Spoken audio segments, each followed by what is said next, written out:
अक्षुपनिषद नेत्र रोगहारी विद्या। एक समय भगवान सांकृति आदित्य लोक में गए। वहां सूर्य नारायण को प्रणाम करके उन्होंने चक्षुमति विद्या के द्वारा उनकी स्तुति की। चक्षु इंद्रिय के प्रकाशक भगवान श्री सूर्य नारायण को नमस्कार है। आकाश में विचरण करने वाले सूर्य नारायण को नमस्कार है। महासेन सहस्रों किरणों की भारी सेना वाले भगवान सूर्य नारायण को नमस्कार है। तमोगुण रूप में भगवान सूर्य नारायण को नमस्कार है। रजोगुण रूप में भगवान सूर्य नारायण को नमस्कार है। सत्वगुण रूप में भगवान सूर्य नारायण को नमस्कार है। भगवान, आप मुझे असत से सत की ओर ले चलिए, मुझे अंधकार से प्रकाश की ओर ले चलिए, मुझे मृत्यु से अमृत की ओर ले चलिए। भगवान सूर्य शुचि रूप हैं और वे अप्रतिरूप भी हैं। उनके रूप की कहीं भी तुलना नहीं है। जो अखिल रूपों को धारण कर रहे हैं तथा रश्मि मालाओं से मंडित हैं, उन जात वेदा सर्वज्ञ अग्नि स्वरूप स्वर्ण सदृश प्रकाश वाले ज्योति स्वरूप और तपने वाले भगवान भास्कर को हम स्मरण करते हैं। वे सहस्रों किरणों वाले और शत शत प्रकार से सुशोभित भगवान सूर्य नारायण समस्त प्राणियों के समक्ष उनकी भलाई के लिए उदित हो रहे हैं।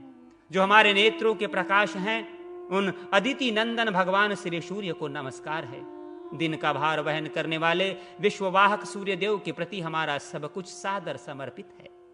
इस प्रकार चक्षुमति विद्या के द्वारा स्तुति किए जाने पर भगवान सूर्य नारायण अत्यंत प्रसन्न होकर बोले, जो ब्राह्मण इस चक्षुमति विद्या का नित्य पाठ करता है, उसे आंख का रोग नहीं होता, उसके कुल में कोई अंधा नहीं होता।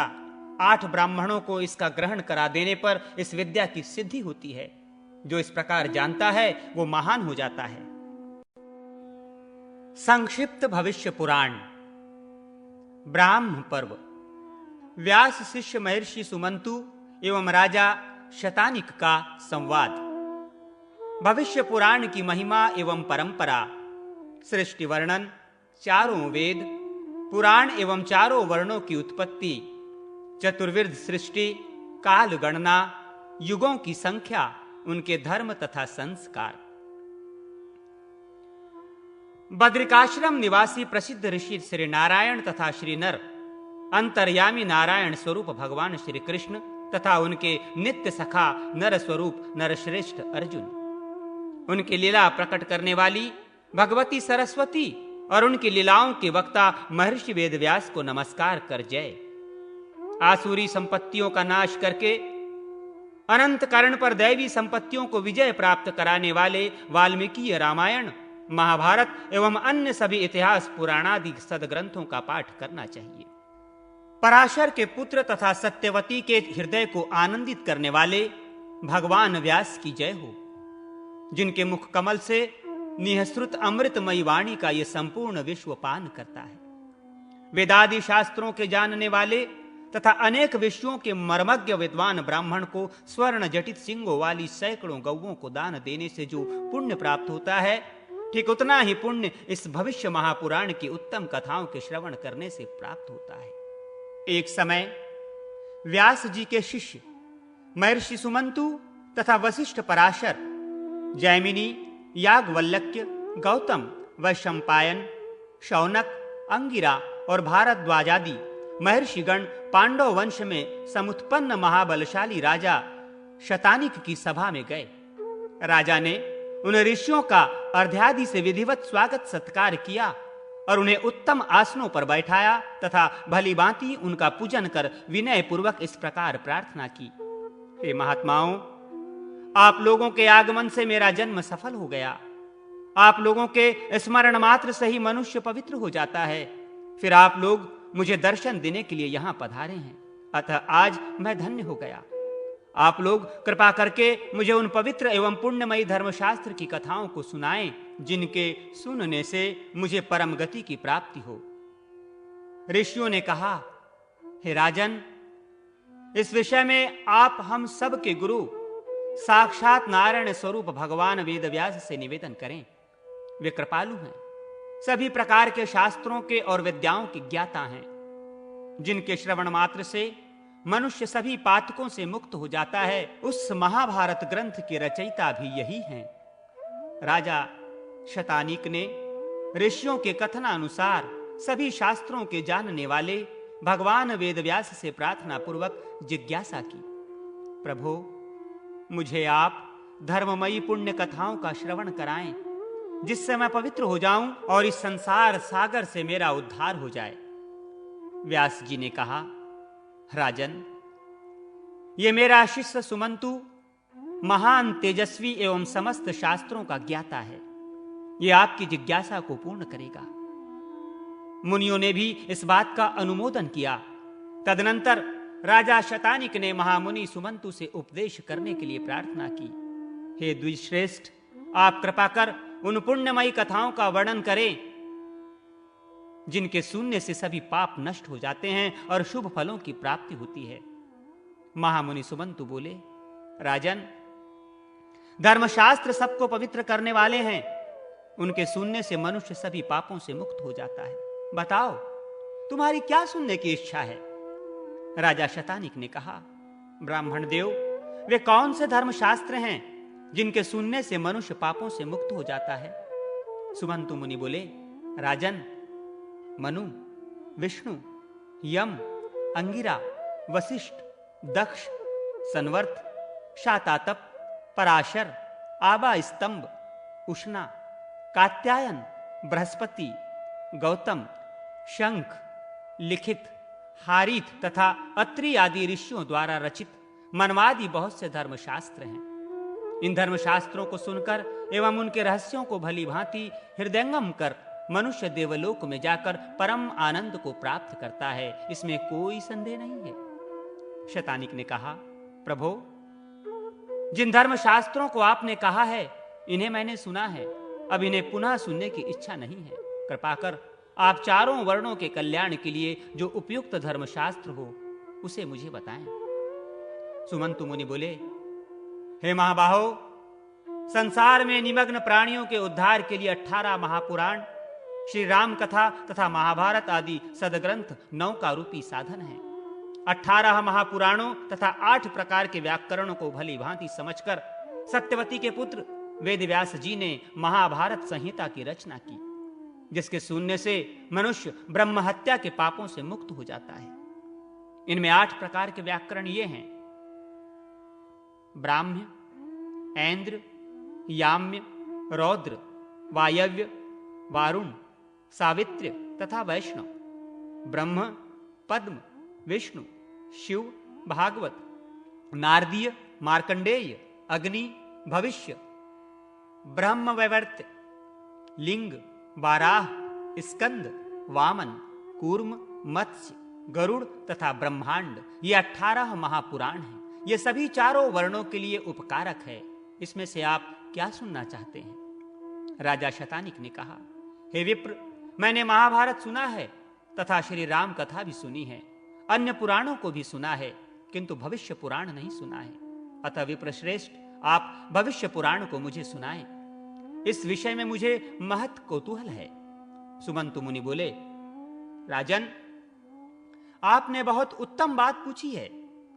मैं आपको भविष्य पुराण की कथा सुनाता हूं, जिसके श्रवण करने से ब्रह्म हत्या आदि बड़े बड़े पाप नष्ट हो जाते हैं और अश्वमेघादि यज्ञों का पुण्य फल प्राप्त होता है तथा अंत में सूर्य लोक की प्राप्ति होती है। इसमें कोई संदेह नहीं। ये उत्तम पुराण पहले ब्रह्मा जी द्वारा कहा गया है। विद्वान ब्राह्मण को इसका सम्यक अध्ययन कर अपने शिष्यों तथा चारों वर्णों के लिए उपदेश करना चाहिए। इस पुराण में श्रोत एवं स्मार्त सभी धर्मों का वर्णन हुआ है। यह पुराण परम मंगलप्रद, सद्बुद्धि को बढ़ाने वाला, यश एवं कीर्ति प्रदान करने वाला तथा परम पद मोक्ष प्राप्त कराने वाला है। इस भविष्य महापुराण में सभी धर्मों का सन्निवेश हुआ है तथा सभी कर्मों के गुणों और दोषों के फलों का निरूपण किया गया है। चारों वर्णों तथा आश्रमों के सदाचार का भी वर्णन किया गया है, क्योंकि सदाचार ही श्रेष्ठ धर्म है, ऐसा श्रुतियों ने कहा है। इसलिए ब्राह्मण को नित्य आचार का पालन करना चाहिए, क्योंकि सदाचार से विहीन ब्राह्मण किसी भी प्रकार वेद के फल को प्राप्त नहीं कर सकता। सदा आचार का पालन करने पर तो वो संपूर्ण फलों का अधिकारी हो जाता है। ऐसा कहा गया है, सदाचार को ही मुनियों ने धर्म तथा तपस्याओं का मूल आधार माना है।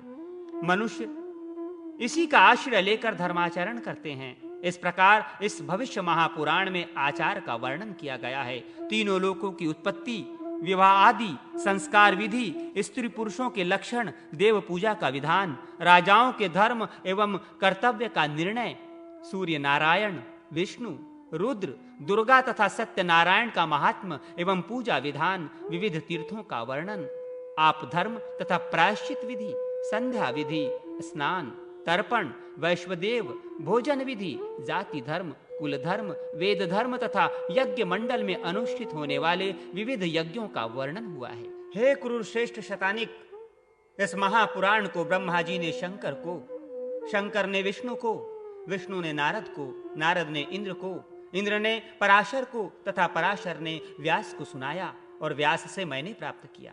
इस प्रकार परंपरा प्राप्त इस उत्तम भविष्य महापुराण को मैं आपसे कहता हूं, इसे सुने।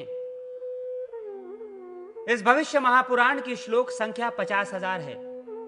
इसे भक्तिपूर्वक सुनने वाला रिद्धि, वृद्धि तथा संपूर्ण संपत्तियों को प्राप्त करता है। ब्रह्मा जी द्वारा प्रोक्त इस महापुराण में 5 पर्व कहे गए हैं: ब्राह्म, वैष्णव, शैव, त्वाष्ट्र तथा पतिसर्ग पर्व।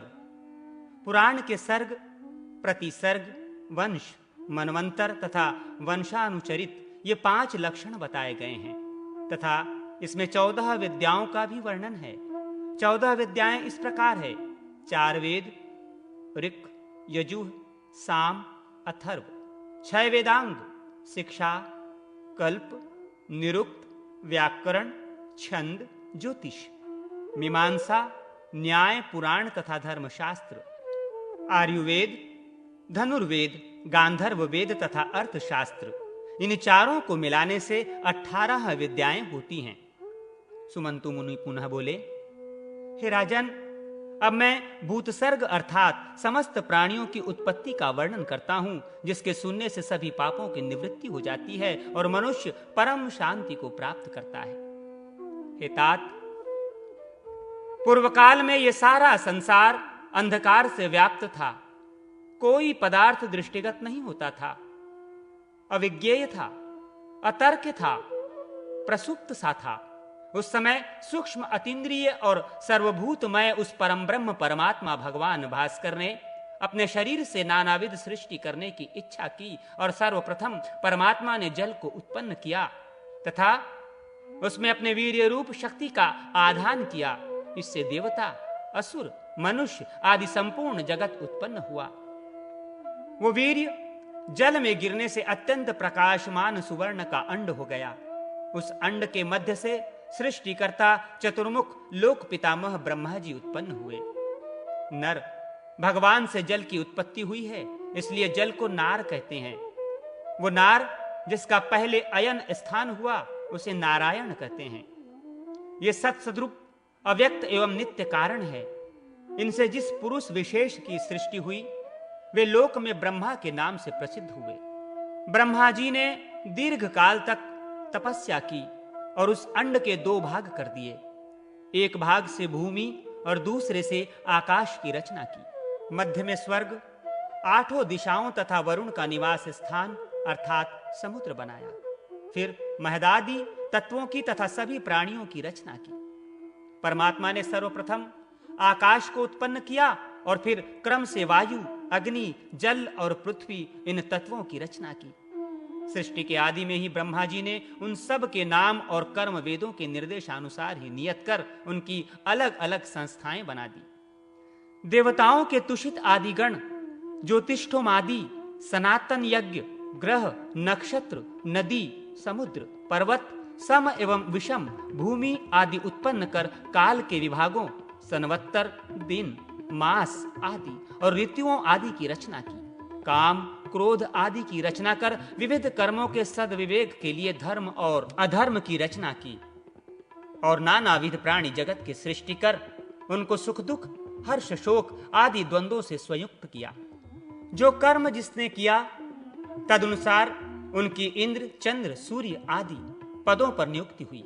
हिंसा, अहिंसा, मृदु, क्रूर, धर्म, अधर्म, सत्य, असत्य आदि जीवों का जैसा स्वभाव था वो वैसे ही उनमें प्रविष्ट हुआ, जैसे विभिन्न ऋतुओं में वृक्षों में पुष्प, फल आदि उत्पन्न होते हैं। इस लोक की अभिवृद्धि के लिए ब्रह्मा जी ने अपने मुख से ब्राह्मण, बाहुओं से क्षत्रिय, उरु से अर्थात जंघा से वैश्य और चरणों से शूद्रों को उत्पन्न किया। ब्रह्मा जी के चारों मुखों से 4 वेद उत्पन्न हुए। पूर्व मुख से ऋग्वेद प्रकट हुआ, उसे वशिष्ठ मुनि ने ग्रहण किया। दक्षिण मुख से यजुर्वेद उत्पन्न हुआ, उसे महर्षि याज्ञवल्क्य ने ग्रहण किया। पश्चिम मुख से सामवेद निसृत हुआ, उसे गौतम ऋषि ने धारण किया। और उत्तर मुख से अथर्ववेद प्रादुर्भूत हुआ, जिसे लोक पूजित महर्षि शौनक ने ग्रहण किया। ब्रह्मा जी के लोक प्रसिद्ध पंचम ऊर्ध्व मुख से 18 पुराण, इतिहास और यमादि स्मृति शास्त्र उत्पन्न हुए। इसके बाद ब्रह्मा जी ने अपने देह के 2 भाग किए। दाहिने भाग को पुरुष तथा बाएं भाग को स्त्री बनाया और उसमें विराट पुरुष की सृष्टि की।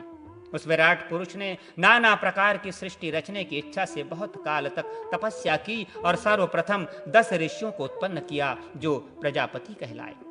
उनके नाम इस प्रकार हैं: नारद, भृगु, वशिष्ठ, प्रचेता, पुलह, क्रतु, पुलत्स, अत्रि, अंगिरा और मरीचि।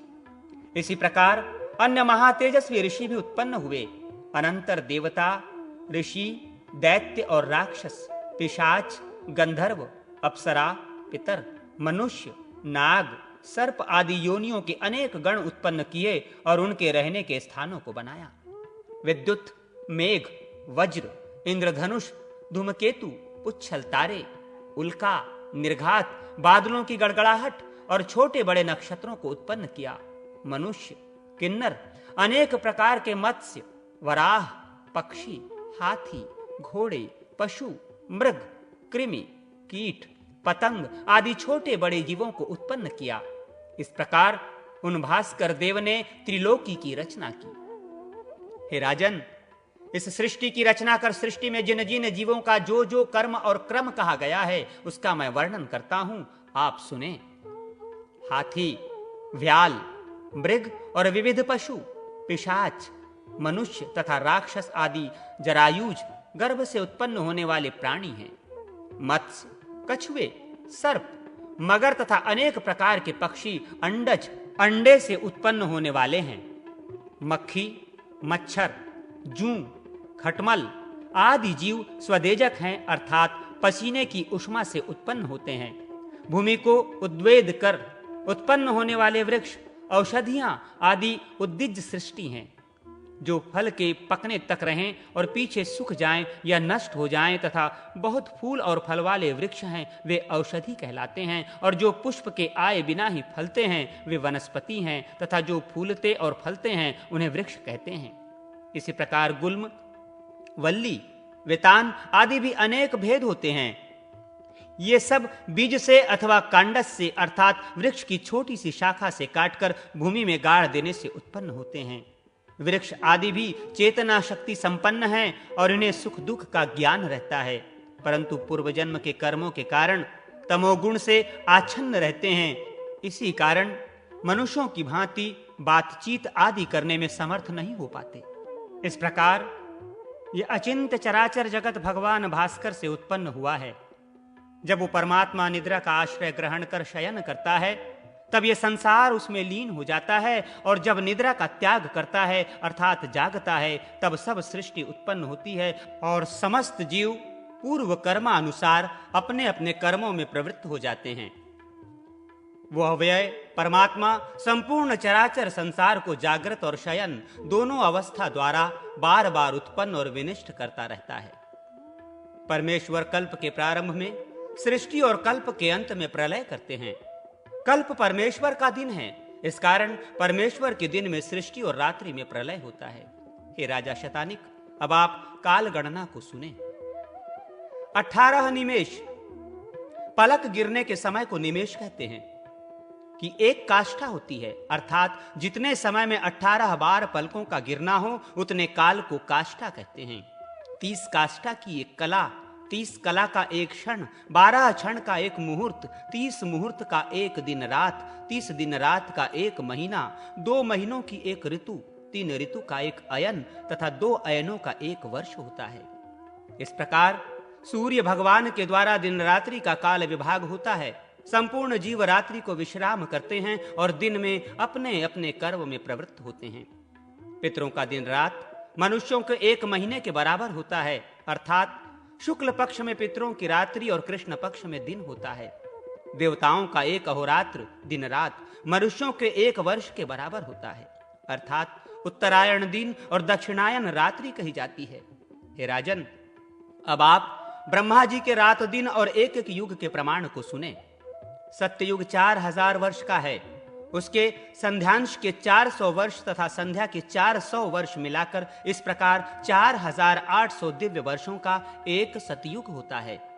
इसी प्रकार त्रेता युग 3000 वर्षों का तथा संध्या और संध्यांश के 600 वर्ष कुल 3600 वर्ष, द्वापर 2000 वर्षों का, संध्या तथा संध्यांश के 400 वर्ष कुल 2400 वर्ष तथा कलयुग 1000 वर्ष तथा संध्या और संध्यांश के 200 वर्ष मिलाकर 1200 वर्षों की मानका होता है।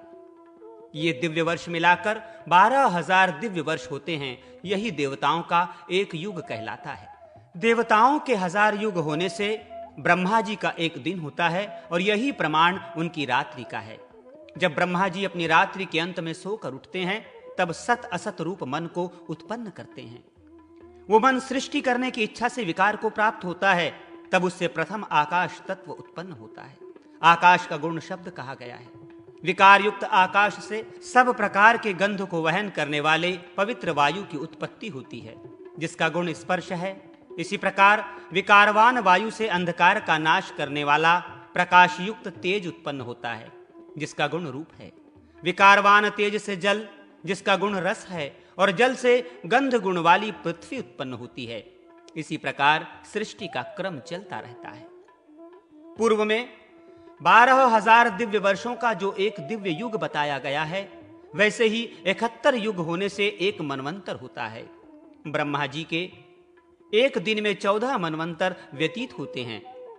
सतयुग में धर्म के 4 पाद वर्तमान रहते हैं, अर्थात सत्ययुग में धर्म 4 चरणों से अर्थात सर्वांग पूर्ण रहता है। फिर त्रेता आदि युगों में धर्म का बल घटने से धर्म क्रम से एक एक चरण घटता जाता है, अर्थात त्रेता में धर्म के 3 चरण, द्वापर में 2 चरण तथा कलयुग में धर्म का 1 ही चरण बचा रहता है और 3 चरण अधर्म के रहते हैं। सत्य युग के मनुष्य धर्मात्मा निरोग सत्यवादी होते हुए 400 वर्षों तक जीवन धारण करते हैं। फिर त्रेता आदि युगों में इन सभी वर्षों का 1/4 न्यून हो जाता है तथा त्रेता मनुष्य 300 वर्ष, द्वापर के 200 वर्ष तथा कलयुग के 100 वर्ष तक जीवन धारण करते हैं। इन 4 युगों के धर्म भी भिन्न भिन्न होते हैं। सतयुग में तपस्या, त्रेता में ज्ञान, द्वापर में यज्ञ और कलयुग में दान प्रधान धर्म माना गया है। परम द्युतिमान परमेश्वर ने सृष्टि की रक्षा के लिए अपने मुख, भुजा, उरु और चरणों से क्रमशः ब्राह्मण, क्षत्रिय, वैश्य तथा शूद्र इन 4 वर्णों को उत्पन्न किया और उनके लिए अलग अलग कर्मों की कल्पना की। ब्राह्मणों के लिए पढ़ना, पढ़ाना, यज्ञ करना, यज्ञ कराना तथा दान देना और दान लेना, ये 6 कर्म निश्चित किए गए हैं। पढ़ना, यज्ञ करना, दान देना तथा प्रजाओं का पालन आदि कर्म क्षत्रियों के लिए नियत किए गए हैं। पढ़ना, यज्ञ करना, दान देना, पशुओं की रक्षा करना, खेती व्यापार से धनार्जन करना, ये काम वैश्यों के लिए निर्धारित किए गए और इन 3 वर्णों की सेवा करना, ये एक मुख्य कर्म शूद्रों का नियत किया गया है। पुरुष की देह में नाभि से ऊपर का भाग अत्यंत पवित्र माना गया है, उसमें भी मुख प्रधान है। ब्राह्मण ब्रह्मा के मुख उत्तमांग से उत्पन्न हुआ है, इसलिए ब्राह्मण सबसे उत्तम है। यह वेद की वाणी है। ब्रह्मा जी ने बहुत काल तक तपस्या करके सबसे पहले देवता और पितरों को हव्य तथा कव्य पहुंचाने के लिए और संपूर्ण संसार की रक्षा करने हेतु ब्राह्मण को उत्पन्न किया।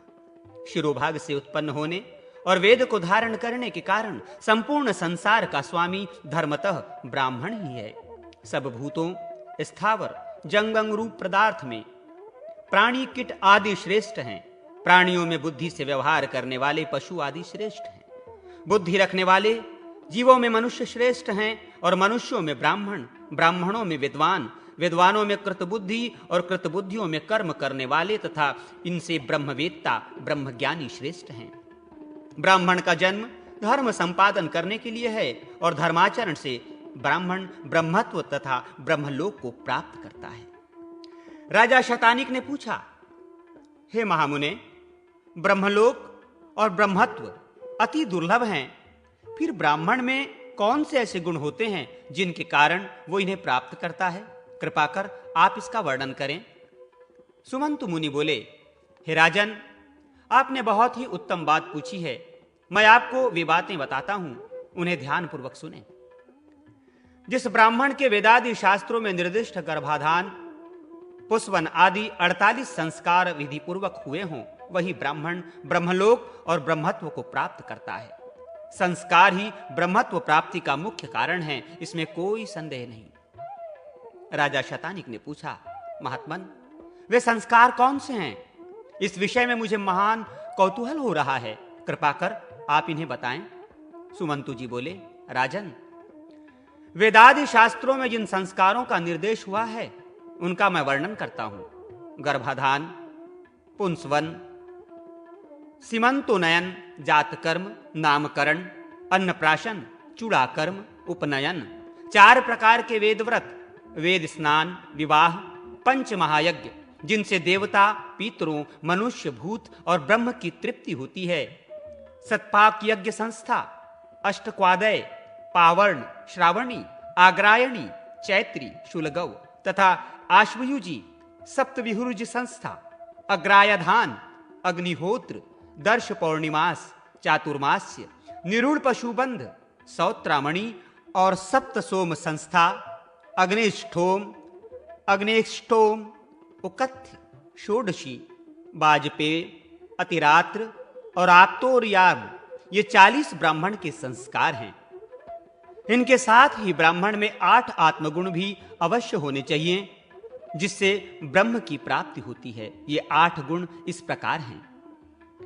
अनुसूया, दूसरों के गुणों में दोष बुद्धि न रखना, दया, क्षमा, अनायास, किसी सामान्य बात के पीछे जान की बाजी न लगाना, मंगल, मांगलिक वस्तुओं का धारण, अकार्पण्य, दीन वचन नहीं बोलना और अत्यंत कृपण न बनना, शौच, बाह्याभ्यंतर की शुद्धि और अस्पृहा, ये 8 आत्मगुण हैं। इनकी पूरी परिभाषा इस प्रकार है। गुणी के गुणों को न छिपाना अर्थात प्रकट करना, अपने गुणों को प्रकट न करना तथा दूसरे के दोषों को देखकर प्रसन्न न होना अनुसूया है। अपने पराये में, मित्र और शत्रु में अपने समान व्यवहार करना और दूसरे का दुख दूर करने की इच्छा रखना दया है। मन, वचन अथवा शरीर से कोई दुख भी पहुंचाए तो उस पर क्रोध और वैर न करना क्षमा है। अभक्ष वस्तु का भक्षण न करना, निंदित पुरुषों का संग न करना और सदाचरण में स्थित रहना शौच कहा जाता है। जिन शुभ कर्मों के करने से शरीर को कष्ट होता है, उस कर्म को हठात नहीं करना चाहिए, ये अनायास है। नित्य अच्छे कार्यों को करना और बुरे कर्मों का परित्याग करना, ये मंगल गुण कहलाता है। बड़े कष्ट एवं परिश्रम से न्यायोपार्जित धन से उदारता पूर्वक थोड़ा बहुत नित्य दान करना अकार्पण्य है। ईश्वर की कृपा से प्राप्त थोड़ी सी संपत्ति में भी संतुष्ट रहना और दूसरे के धन की किंचित भी इच्छा न रखना अस्पृहा है। इन 8 गुणों और पूर्वोक्त संस्कारों से जो ब्राह्मण संस्कृत हो, वो ब्रह्मलोक तथा ब्रह्मत्व को प्राप्त करता है। जिसकी गर्भ शुद्धि हो, सब संस्कार विधिवत संपन्न हुए हों और वो वर्णाश्रम धर्म का पालन करता हो, तो उसे अवश्य मुक्ति प्राप्त होती है। गर्भाधान से यज्ञोपवीत पर्यंत संस्कारों की संक्षिप्त विधि, अन्न प्रशंसा तथा भोजन विधि के प्रसंग में धनवर्धन की कथा, हाथों के तीर्थ एवं आचमन विधि। राजा शतानिक ने कहा, हे मुने, आपने मुझे जाति कर्मादि संस्कारों के विषय में बताया, अब आप इन संस्कारों के लक्षण तथा चारों वर्ण एवं आश्रम के धर्म बतलाने की कृपा करें। सुमंतु मुनि बोले, राजन, गर्भाधान, पुंसवन, सीमंतोन्नयन, जात कर्म, अन्नप्राशन, चूणाकर्म और यज्ञोपवीत आदि संस्कारों के करने से द्विजातियों के बीज संबंधी तथा गर्भ संबंधी सभी दोष निवृत्त हो जाते हैं। वेदाध्ययन, व्रत, होम, त्रैविद्य व्रत, देवर्षि पितृतर्पण, पुत्रोत्पादन, पंच महायज्ञ और ज्योतिष्ठोमादि यज्ञों के द्वारा यह शरीर ब्रह्म प्राप्ति के योग्य हो जाता है। अब इन संस्कार की विधि को आप संक्षेप में सुने। पुरुष का जात कर्म संस्कार नाल छेदन से पहले किया जाता है। इसमें वेद मंत्रों के उच्चारण पूर्वक बालक को सुवर्ण मधु और धृत का प्राशन कराया जाता है। 10वें दिन, 12वें दिन, 18वें दिन अथवा 1 मास पूरा होने पर शुभ तिथि, मुहूर्त और शुभ नक्षत्र में नामकरण संस्कार किया जाता है। ब्राह्मण का नाम मंगलवाचक रखना चाहिए, जैसे शिव शर्मा, क्षत्रिय का बलवाचक जैसे इंद्र वर्मा, वैश्य का धनयुक्त जैसे धनवर्धन और शूद्र का भी यथाविधि देवदास आदि नाम रखना चाहिए। स्त्रियों का नाम ऐसा रखना चाहिए जिसके बोलने में कष्ट न हो, क्रूर न हो, अर्थ स्पष्ट और अच्छा हो, जिसके सुनने में मन प्रसन्न हो और मंगला सूचक एवं आशीर्वाद युक्त हो, जिसके अंत में आकार, इकार आदि दीर्घ स्वर हों, जैसे यशोदा देवी आदि। जन्म से 12वें दिन अथवा चतुर्थ मास में बालक को घर से बाहर निकालना चाहिए। इसे निष्क्रमण कहते हैं। 6ठे मास में बालक का अन्नप्राशन संस्कार करना चाहिए। पहले या 3रे वर्ष में मुंडन संस्कार करना चाहिए। गर्भ से 8वें वर्ष में ब्राह्मण का, 11वें वर्ष में क्षत्रिय का और 12वें वर्ष में वैश्य का यज्ञोपवीत संस्कार करना चाहिए। परंतु ब्रह्मतेज की इच्छा वाला ब्राह्मण 5वें वर्ष में, बल की इच्छा वाला क्षत्रिय 6ठे वर्ष में और धन की कामना वाला वैश्य 8वें वर्ष में अपने अपने बालकों का उपनयन संस्कार संपन्न करे। 16 वर्ष तक ब्राह्मण, 22 वर्ष तक क्षत्रिय और 24 वर्ष तक वैश्य गायत्री सावित्री के अधिकारी रहते हैं। इसके अनंतर यथा समय संस्कार न होने से गायत्री के अधिकारी नहीं रहते हैं और वे व्रात्य कहलाते हैं। फिर जब तक व्रात्योम स्तोम नामक यज्ञ से उनकी शुद्धि नहीं की जाती, तब तक उनका शरीर गायत्री दीक्षा के योग्य नहीं बनता। इन व्रात्यों के साथ आपत्ति में भी वेदादि शास्त्रों का पठन पाठन अथवा विवाह आदि का संबंध नहीं रखना चाहिए। त्रैवर्णिक ब्रह्मचारियों को उत्तरीय के रूप में क्रमशः कृष्ण, कस्तूरी, मृगचर्म, रुरु नामक मृग का चर्म और बकरे का चर्म धारण करना चाहिए। इसी प्रकार क्रमशः सन, टाट, अलसी और भेड़ के ऊन का वस्त्र धारण करना चाहिए। ब्राह्मण ब्रह्मचारी के लिए 3 लड़ी वाली सुंदर चिकनी मूंज की, क्षत्रिय के लिए मुरवा, मुरा की और वैश्य के लिए सन की मेखला कही गई है। मूंज आदि के प्राप्त न होने पर क्रमशः कुशा, अश्मंतक और बलवज नामक तृण की मेखला को 3 लड़ी वाली एक करके 1, 3 अथवा 5 ग्रंथियां उसमें लगानी चाहिए। ब्राह्मण कपास के सूत का, क्षत्रिय सन के सूत का और वैश्य भेड़ के ऊन का यज्ञोपवीत धारण करे। ब्राह्मण बिल्व, पलाश या प्लक्ष का दंड जो सिर पर्यंत हो उसे धारण करे। क्षत्रिय बड़खदीर या बेंत के काष्ठ का मस्तक पर्यंत ऊंचा और वैश्य पैलव, पीलू वृक्ष की लकड़ी, गुलर अथवा पीपल के काष्ठ का दंड नासिका पर्यंत ऊंचा धारण करे। ये दंड सीधे, छिद्र रहित और सुंदर होने चाहिए। यज्ञोपवीत संस्कार में अपना अपना दंड धारण कर भगवान सूर्य नारायण का उपस्थान करे और गुरु की पूजा करे तथा नियम के अनुसार सर्वप्रथम माता, बहिन या मौसी से भिक्षा मांगे। भिक्षा मांगते समय उपनीत ब्राह्मण वटु भिक्षा वाली से भवती भिक्षा में देहि, क्षत्रिय भिक्षा में भवती में देहि तथा वैश्य भिक्षा देहि में भवती, इस प्रकार से भवती शब्द का प्रयोग करें। भिक्षा में वे सुवर्ण, चांदी अथवा अन्न ब्रह्मचारी को दें। इस प्रकार भिक्षा ग्रहण कर ब्रह्मचारी उसे गुरु को निवेदित कर दे और गुरु की आज्ञा पाकर पूर्वाभिमुख को आचमन कर भोजन करे। पूर्व की ओर मुख करके भोजन करने से आयु, दक्षिण मुख करने से यश, पश्चिम मुख करने से लक्ष्मी और उत्तर मुख करके भोजन करने से सत्य की अभिवृद्धि होती है।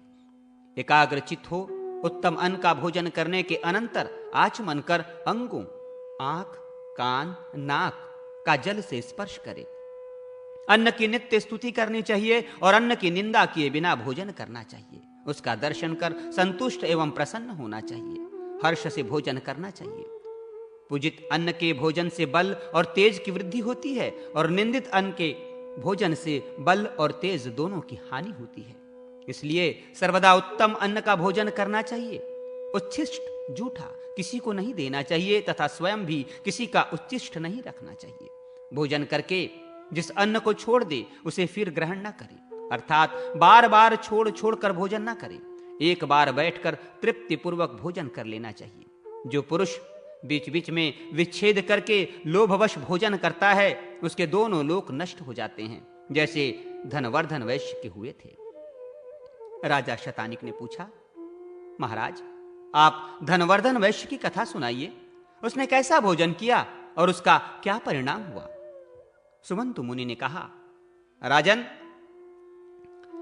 सतयुग की बात है। पुष्कर क्षेत्र में धनधान्य से संपन्न धनवर्धन नामक एक वैश्य रहता था। एक दिन वह ग्रीष्म ऋतु में मध्याह्न के समय वैश्वदेव कर्म संपन्न कर अपने पुत्र, मित्र तथा बंधु बांधवों के साथ भोजन कर रहा था। इतने में ही अकस्मात उसे बाहर से एक करुण शब्द सुनाई पड़ा। उस शब्द को सुनते ही वो दयावश भोजन को छोड़कर बाहर की ओर दौड़ा, किंतु जब तक वो बाहर पहुंचा वो आवाज बंद हो गई। फिर लौटकर उस वैश्य ने पात्र में जो छोड़ा हुआ भोजन था उसे खा लिया। भोजन करते ही उस वैश्य की मृत्यु हो गई और इसी अपराधवश परलोक में भी उसकी दुर्गति हुई। इसलिए छोड़े हुए भोजन को फिर कभी नहीं खाना चाहिए, अधिक भोजन भी नहीं करना चाहिए। इससे शरीर में अत्यधिक रस की उत्पत्ति होती है, जिससे प्रतिशाय, जुकाम, मंदाग्नि, ज्वर आदि अनेक रोग उत्पन्न हो जाते हैं। अजीर्ण हो जाने से स्नान, दान, तप, होम, तर्पण, पूजा आदि कोई भी पुण्य कर्म ठीक से संपन्न नहीं हो पाते। अति भोजन करने से अनेक रोग उत्पन्न होते हैं, आयु घटती है, लोक में निंदा होती है तथा अंत में सद्गति भी नहीं होती। उच्छिष्ट मुख से कहीं नहीं जाना चाहिए, सदा पवित्रता से रहना चाहिए। पवित्र मनुष्य यहां सुख से रहता है और अंत में स्वर्ग में जाता है। राजा ने पूछा, मुनीश्वर, ब्राह्मण किस कर्म करने से पवित्र होता है, इसका आप वर्णन करें। सुमंतु मुनि बोले, राजन, जो ब्राह्मण विधि पूर्वक आचमन करता है वो पवित्र हो जाता है और सत्कर्मों का अधिकारी हो जाता है। आचमन की विधि यह है कि हाथ पांव धोकर पवित्र स्थान में आसन के ऊपर पूर्व अथवा उत्तर की ओर मुख करके बैठें। दाहिने हाथ को जानु के भीतर रखकर दोनों चरण बराबर रखें तथा शिखा में ग्रंथि लगाएं और फिर उष्णता एवं फेन से रहित शीतल एवं निर्मल जल से आचमन करें। खड़े खड़े बात करते, इधर उधर देखते हुए शीघ्रता से और क्रोध युक्त होकर आचमन न करें। हे राजन, ब्राह्मण के दाहिने हाथ में 5 तीर्थ कहे गए हैं: देव तीर्थ, पितृ तीर्थ, ब्राह्म तीर्थ, प्राजापत्य तीर्थ और सौम्य तीर्थ। अब आप इनके लक्षणों को सुने। अंगूठे के मूल में ब्राह्म तीर्थ, कनिष्ठा के मूल में प्राजापत्य तीर्थ, अंगुलियों के अग्रभाग में देव तीर्थ, तर्जनी और अंगुष्ठ के बीच में पितृ तीर्थ और हाथ के मध्य भाग में सौम्य तीर्थ कहा जाता है, जो देवकर्म में प्रशस्त माना गया है। देवार्चा, ब्राह्मण को दक्षिणा आदि कर्म देवतीर्थ से, तर्पण, पिंड दानादि कर्म पितृतीर्थ से, आचमन ब्राह्म तीर्थ से, विवाह के समय लाजा होमादि और सोमपान प्राजापत्य तीर्थ से, कमंडलू ग्रहण, दशी प्राशन आदि कर्म सौम्य तीर्थ से करें। ब्राह्म तीर्थ से उपअर्शन सदा श्रेष्ठ माना गया है। उंगलियों को मिलाकर एकाग्रचित हो पवित्र जल से बिना शब्द किए 3 बार आचमन करने से महान फल प्राप्त होता है और देवता प्रसन्न होते हैं। प्रथम आचमन से ऋग्वेद, द्वितीय से यजुर्वेद और तृतीय से सामवेद की तृप्ति होती है तथा आचमन करके जलयुक्त दाहिने अंगूठे से मुख का स्पर्श करने से अथर्ववेद की तृप्ति होती है। ओष्ठ के मार्जन से इतिहास और पुराणों की तृप्ति होती है। मस्तक में अभिषेक करने से भगवान रुद्र प्रसन्न होते हैं। शिखा के स्पर्श से ऋषिगण, दोनों आंखों के स्पर्श से सूर्य, नासिका के स्पर्श से वायु, कानों के स्पर्श से दिशाएं, भुजा के स्पर्श से यम, कुबेर, वरुण, इंद्र तथा अग्निदेव तृप्त होते हैं। नाभि और प्राणों की ग्रंथियों के स्पर्श करने से सभी तृप्त हो जाते हैं। पैर धोने से विष्णु भगवान, भूमि में जल छोड़ने से वासुकी आदि नाग तथा बीच में जो जलबिंदु गिरते हैं उनसे 4 प्रकार के भूतग्राम की तृप्ति होती है। अंगुष्ठ और तर्जनी से नेत्र, अंगुष्ठ तथा अनामिका से नासिका, अंगुष्ठ एवं मध्यमा से मुख, अंगुष्ठ और कनिष्ठका से कान, सब उंगलियों से भुजाओं का, अंगुष्ठ से नाभि मंडल तथा सभी उंगलियों से सिर का स्पर्श करना चाहिए। अंगुष्ठ अग्नि रूप है, तर्जनी वायु रूप, मध्यमा प्रजापति रूप, अनामिका सूर्य रूप और कनिष्ठका का इंद्र रूप है। इस विधि से ब्राह्मण के आचमन करने पर संपूर्ण जगत देवता और लोक तृप्त हो जाते हैं। ब्राह्मण सदा पूजनीय है क्योंकि वो सर्वदेवमय है। ब्रह्म तीर्थ, प्राजापत्य तीर्थ अथवा देव तीर्थ से आचमन करें, परंतु पितृतीर्थ से कभी भी आचमन नहीं करना चाहिए। आचमन का जल हृदय तक जाने से ब्राह्मण की, कंठ तक जाने से क्षत्रिय की और वैश्य की जल के प्राशन से तथा शूद्र की जल के स्पर्श मात्र से शुद्धि हो जाती है। दाहिने हाथ के नीचे और बाएं कंधे पर यज्ञोपवीत रहने से द्विज उपवीति सव्य कहलाता है। इसके विलोम रहने से अर्थात यज्ञोपवीत के दाहिने कंधे से बाईं ओर रहने से प्राचीनावीति अपसव्य तथा गले में माला की तरह यज्ञोपवीत रहने से नवीति कहा जाता है। मेखला, मृगशाला, दंड, यज्ञोपवीत और कमंडलू, इसमें कोई भी चीज भग्न हो जाए तो उसे जल में विसर्जित कर मंत्रोच्चारण पूर्वक दूसरा धारण करना चाहिए। उपवीति सव्य होकर और दाहिने हाथ को जानू अर्थात घुटने के भीतर रखकर जो ब्राह्मण आचमन करता है वो पवित्र हो जाता है। ब्राह्मण के हाथ की रेखाओं को गंगा आदि नदियों के समान पवित्र समझना चाहिए और अंगुलियों के जो पर्व हैं वे हिमालय आदि देव पर्वत माने जाते हैं। इसलिए ब्राह्मण का दाहिना हाथ सर्वदेवमय है और इस विधि से आचमन करने वाला अंत में स्वर्गलोक को प्राप्त करता है।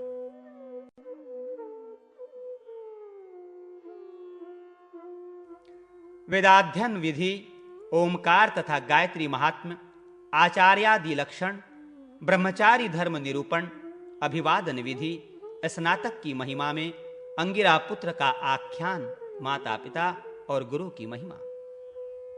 सुमंतु मुनि ने कहा, राजन, ब्राह्मण का केशांत समावर्तन संस्कार 16वें वर्ष में, क्षत्रिय का 22वें वर्ष में तथा वैश्य का 25वें वर्ष में करना चाहिए। स्त्रियों के संस्कार आमंत्रक करने चाहिए। केशांत संस्कार होने के अनंतर चाहे तो गुरु गृह में रहें अथवा अपने घर में आकर विवाह कर अग्निहोत्र ग्रहण करें। स्त्रियों के लिए मुख्य संस्कार विवाह है। राजन, यहां तक मैंने उपनयन का विधान बतलाया, अब आगे का कर्म बताते हैं, उसे आप सुने। शिष्य का यज्ञोपवीत कर गुरु पहले उसको शौच, आचार, संध्योपासन, अग्नि कार्य सिखाएं और वेद का अध्ययन कराएं। शिष्य भी आचमन कर उत्तराभिमुख हो, ब्रह्मजली बांधकर एकाग्र चित्त हो, प्रसन्न मन से वेदाध्ययन के लिए बैठे। पढ़ने के आरंभ तथा अंत में गुरु के चरणों की वंदना करें। पढ़ने के समय दोनों हाथों की जो अंजुलि बांधी जाती है उसे ब्रह्मांजलि कहा जाता है। शिष्य गुरु का दाहिना चरण दाहिने हाथ से और बायां चरण बाएं हाथ से छूकर उनको प्रणाम करें। वेद के पढ़ने के समय आदि में और अंत में ओमकार का उच्चारण न करने से सब निष्फल हो जाता है। पहले का पढ़ा हुआ विस्मृत हो जाता है और आगे का विषय याद नहीं होता। पूर्व दिशा में अग्रभाग वाले कुशा के आसन पर बैठकर पवित्री धारण करें तथा 3 बार प्राणायाम से पवित्र होकर ओमकार का उच्चारण करें। प्रजापति के तीनों वेदों के प्रतिनिधि भूत अकार, उकार और मकार, इन 3 वर्णों को तीनों वेदों से निकाला है। इनसे ओमकार बनता है। भुभर्व स्वः, ये तीनों व्याहतियां और गायत्री के 3 पाद तीनों वेदों से निकले हैं।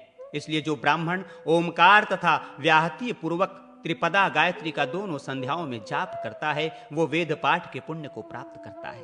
और जो ब्राह्मण क्षत्रिय वैश्य अपनी क्रिया से हीन होते हैं उनके साधु पुरुषों में निंदा होती है तथा परलोक में भी वे कल्याण के भागी नहीं होते। इसलिए अपने कर्म का त्याग नहीं करना चाहिए। प्रणव, 3 व्याहतियां और त्रिपदा गायत्री, ये सब मिलकर जो मंत्र गायत्री मंत्र होता है वो ब्रह्मा का मुख है। जो इस गायत्री मंत्र का श्रद्धा भक्ति से 3 वर्ष तक नित्य नियम से विधि पूर्वक जप करता है, वो वायु की तरह वेग संपन्न होकर आकाश के स्वरूप को धारण कर ब्रह्म तत्व को प्राप्त करता है। एकाक्षर ओम परम ब्रह्म है, प्राणायाम परम तप है, सावित्री गायत्री से बढ़कर कोई मंत्र नहीं है और मौन से सत्य बोलना श्रेष्ठ है। तपस्या, हवन, दान, यज्ञादि क्रियाएं स्वरूपतः नाशवान हैं, किंतु प्रणव स्वरूप एकाक्षर ब्रह्म ओमकार का कभी नाश नहीं होता। विधि यज्ञों, दर्श पौर्णिमास आदि से जप यज्ञ, प्रवणादि जप सदा ही श्रेष्ठ हैं। उपांशु जप, जिस जप में केवल होठ और जीभ चलते हैं, शब्द न सुनाई पड़े, लाख गुना, और उपांशु जप से मानस जप 1000 गुना अधिक फल देने वाला होता है। जो पाक यज्ञ, पितृकर्म, हवन, बलिशैव देव, विधि यज्ञ के बराबर हैं, वे सभी जप यज्ञ की 16वीं कला के बराबर भी नहीं हैं। ब्राह्मण को सब सिद्धि जप से प्राप्त हो जाती है, और कुछ करे या ना करे, पर ब्राह्मण को गायत्री जप अवश्य करना चाहिए। सूर्योदय से पूर्व जब तारे दिखाई देते रहें, तभी से प्रातः संध्या आरंभ कर देनी चाहिए और सूर्योदय पर्यंत गायत्री जप करता रहे। इसी प्रकार सूर्यास्त से पहले की सायं संध्या आरंभ करें और तारों के दिखाई देने तक गायत्री जप करता रहे। प्रातः संध्या में खड़े होकर जप करने से रात्रि के पाप नष्ट होते हैं, और सायं संध्या के समय बैठकर गायत्री जप करने से दिन के पाप नष्ट होते हैं। इसलिए दोनों कालों की संध्या अवश्य करनी चाहिए। जो दोनों संध्याओं को नहीं करता, उसे संपूर्ण द्विजाति के विहित कर्मों से बहिष्कृत कर देना चाहिए। घर के बाहर एकांत स्थान में, अरण्य या नदी सरोवर आदि के तट पर गायत्री का जप करने से बहुत लाभ होता है। मंत्रों के जप, संध्या के मंत्र और जो ब्रह्म यज्ञादि नित्य कर्म हैं, इनके मंत्रों के उच्चारण में अनध्याय का विचार नहीं करना चाहिए, अर्थात नित्य कर्म में अनध्याय नहीं होता। यज्ञोपवीत के अनंतर समावर्तन संस्कार तक शिष्य गुरु के घर में रहे, भूमि पर शयन करे, सब प्रकार से गुरु की सेवा करे और वेदाध्ययन करता रहे। सब कुछ जानते हुए भी जड़वत रहे। आचार्य का पुत्र, सेवा करने वाला, ज्ञान देने वाला, धार्मिक, पवित्र, विश्वासी, शक्तिमान, उदार, साधु स्वभाव तथा अपनी जाति वाला, ये 10 अध्यापन के योग्य है। बिना पूछे किसी से कुछ न कहे, अन्याय से पूछने वाले को कुछ न बताए। जो अनुचित ढंग से पूछता है और जो अनुचित ढंग से उत्तर देता है, वे दोनों नरक में जाते हैं और जगत में सबके अप्रिय होते हैं। जिसको पढ़ाने से धर्म या अर्थ की प्राप्ति न हो, वो कुछ सेवा शुश्रूषा भी न करें, ऐसे को कभी न पढ़ाए, क्योंकि ऐसे विद्यार्थी को दी गई विद्या ऊषर में बीज वपन के समान निष्फल होती है। विद्या के अधिष्ठात्र देवता ने ब्राह्मण से कहा, मैं तुम्हारी निधि हूं, मेरी भली भांति रक्षा करो। मुझे ब्राह्मणों, अध्यापकों के गुणों में दोष बुद्धि रखने वालों को और द्वेष करने वालों को न देना, इससे मैं बलवती रहूंगी। जो ब्राह्मण जितेंद्रिय, पवित्र, ब्रह्मचारी और प्रमाद से रहित हो, उसे मुझे देना।